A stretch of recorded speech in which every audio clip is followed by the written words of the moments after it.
Andrew Jackson survived a bullet lodged beside his heart for 19 years. Then a man tried to end him on the Capitol steps. January 1835, Washington. President Andrew Jackson left a funeral at the Capitol, leaning heavily on his cane. A man stepped out from behind a stone column. He raised a pistol and aimed it straight at the president's chest. The hammer snapped down. The pistol misfired completely, giving only a small spark and a thin curl of gray smoke. Lawrence hurled the useless weapon aside and drew a second loaded pistol. Against every possible odd, that one misfired as well. Jackson was 67 years old and half crippled by old wounds. He charged straight up the stone steps and swung his heavy cane at his attacker. Onlookers wrestled Lawrence face down onto the freezing stone. Others dragged the raging president back. He was still fighting to reach the man. South Carolina, 1780. British dragoons stormed the Jackson family cabin during the Revolutionary War. Elizabeth Jackson placed herself between the soldiers and her sons. An officer ordered 13-year-old Andrew to clean his muddy boots. The boy looked him in the eye and flatly refused. The officer drew his sabre and struck him. Andrew carried the scars on his hand and face for the rest of his life.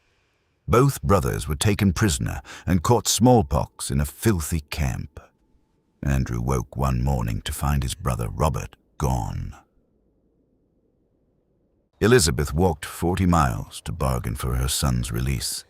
She carried Andrew home half dead with fever, and he survived. Weeks later, she died nursing prisoners in Charleston. At 14, Andrew Jackson had lost his entire family to the British. By 1788, he rode into Nashville as a young frontier lawyer. The town was rough, lawless, and exactly where he belonged. At his boarding house, he met Rachel Donaldson. She was married, unhappy, and he could not look away. Rachel's husband was violent and jealous, and Jackson stepped between them. That single act made him an enemy for life. Believing her divorce was final, they married in 1791. For Jackson, Rachel became the one person he would defend at any cost. Then the truth arrived. The divorce had never been completed. Their marriage was legally invalid. Rachel was branded an adulteress. For years afterward, any man who insulted her name faced Jackson directly. He challenged them without hesitation. May 1806. Charles Dickinson had insulted Rachel publicly, and he was the finest shot in Tennessee. Jackson chose to let him fire first. Dickinson's bullet struck Jackson squarely in the chest, inches from his heart. Jackson did not fall. He simply stood there, refusing to go down. Then Jackson slowly raised his own pistol and took deliberate aim. Dickinson broke, stepped off his mark, and was ordered back into position. Jackson fired once. Dickinson fell, and he died that same evening. Jackson turned and walked away without ever looking back at him. Only at home did Rachel discover his boot was completely filled with blood. He had hidden the wound through the entire duel to appear untouched. The bullet sat too close to his heart to remove safely. Jackson would carry that piece of lead inside his chest for 19 years. By 1813, war had come, and Jackson led Tennessee militia into the Creek Campaign. His men were starving, unpaid, and ready to abandon the war entirely. When they marched to desert, Jackson blocked the road alone with a musket. Not one man dared to walk past him that day. January 1815, New Orleans. Jackson gathered frontiersmen, Creoles, free black volunteers, and pirates behind a wall of mud. The British attacked across open ground into massed American fire. Britain's finest army was shattered in roughly 30 minutes of fighting. Around 2,000 British soldiers fell that morning. Jackson lost fewer than 100 men, and the news made him a national hero overnight. He came home to Rachel, a legend across America. She wanted a quiet life, but that was already impossible for both of them. In 1818, Jackson marched into Spanish Florida without clear authorization. His men waded through fever swamps for weeks in brutal heat.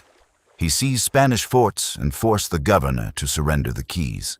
Spain protested furiously, but Jackson had taken Florida for America. Congress moved to censure him for acting far beyond his orders. Jackson faced them down, and the resolution against him failed completely. In 1824, he won the popular vote, but lost the presidency and Congress. He called it a corrupt bargain and swore he would return.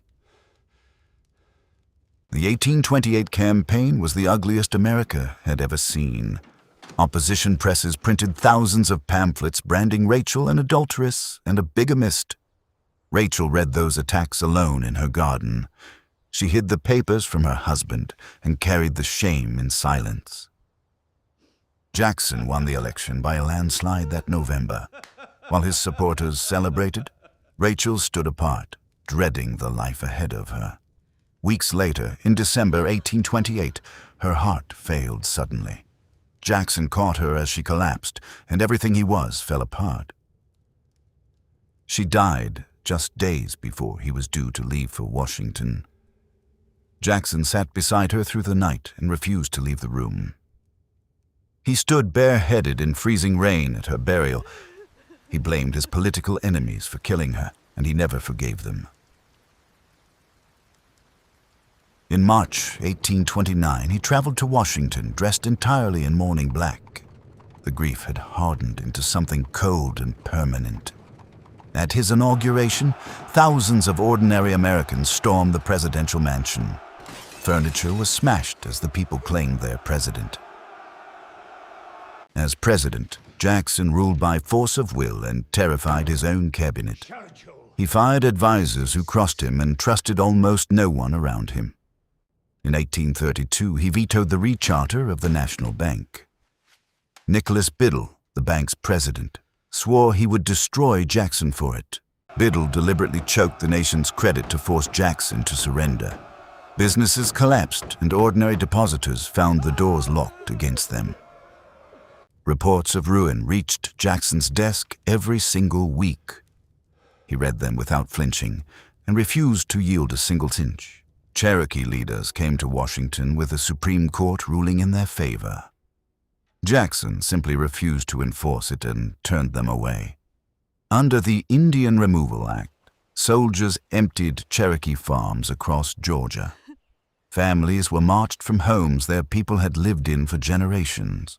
Around 16,000 Cherokee walked west through the winter of 1838.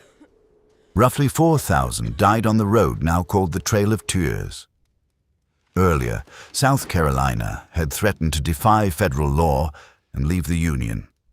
Jackson swore he would hang the ringleaders himself. He prepared troops and warned the state that secession meant war. South Carolina backed down, and the Union held together for another generation. The Senate formally censured him for exceeding his powers. Jackson fought for 3 years until that censure was finally expunged. Richard Lawrence was judged insane and confined for the rest of his life. He insisted to the end that he was the rightful King of England. In March 1837, Jackson left office for the last time. He was 70 years old, broken in body, and finally going home. Jackson came home to the Hermitage in the spring of 1837. The first place he walked to was the tomb he had built for Rachel. His final years were spent buried in debt, most of it run up by his adopted son. He paid every bill without ever blaming the boy. On the porch, he told war stories to his grandchildren for hours. The old fury softened only for them, and never for anyone else. By 1845, the lead in his chest had poisoned him for decades. The doctors told his family quietly that nothing more could be done. He refused all help and signed his last papers himself, hands shaking violently. Even dying, Andrew Jackson would not let another man hold his pen. On June 8, 1845, the family gathered around his bed. Servants, children, and grandchildren filled the room in complete silence. He looked at each of them in turn, then closed his eyes and was gone. He was 78 years old. In the hallway below, a servant stopped the tall case clock. The whole house fell into a silence it had never known before. Word reached Washington within days, and flags across the Capitol dropped to half-staff. Even the men who hated him admitted the country had lost something enormous. Thousands of ordinary Americans walked the Hermitage to say goodbye.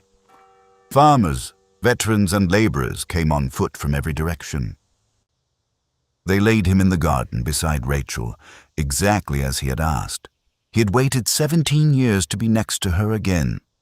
16 years later, his own grandson rode away to fight for the Confederacy. The Union Jackson had saved by force finally tore itself apart. By 1863, the Hermitage sat in the middle of a war he had tried to prevent. Union soldiers camped on his lawn and stripped the estate bare. Yet even those soldiers walked to his tomb and removed their caps. Whatever side they fought for, they still knew exactly who he was. Today, his face still stares out from every $20 bill in America. Hero to some, tyrant to others, Andrew Jackson has never stopped dividing his country.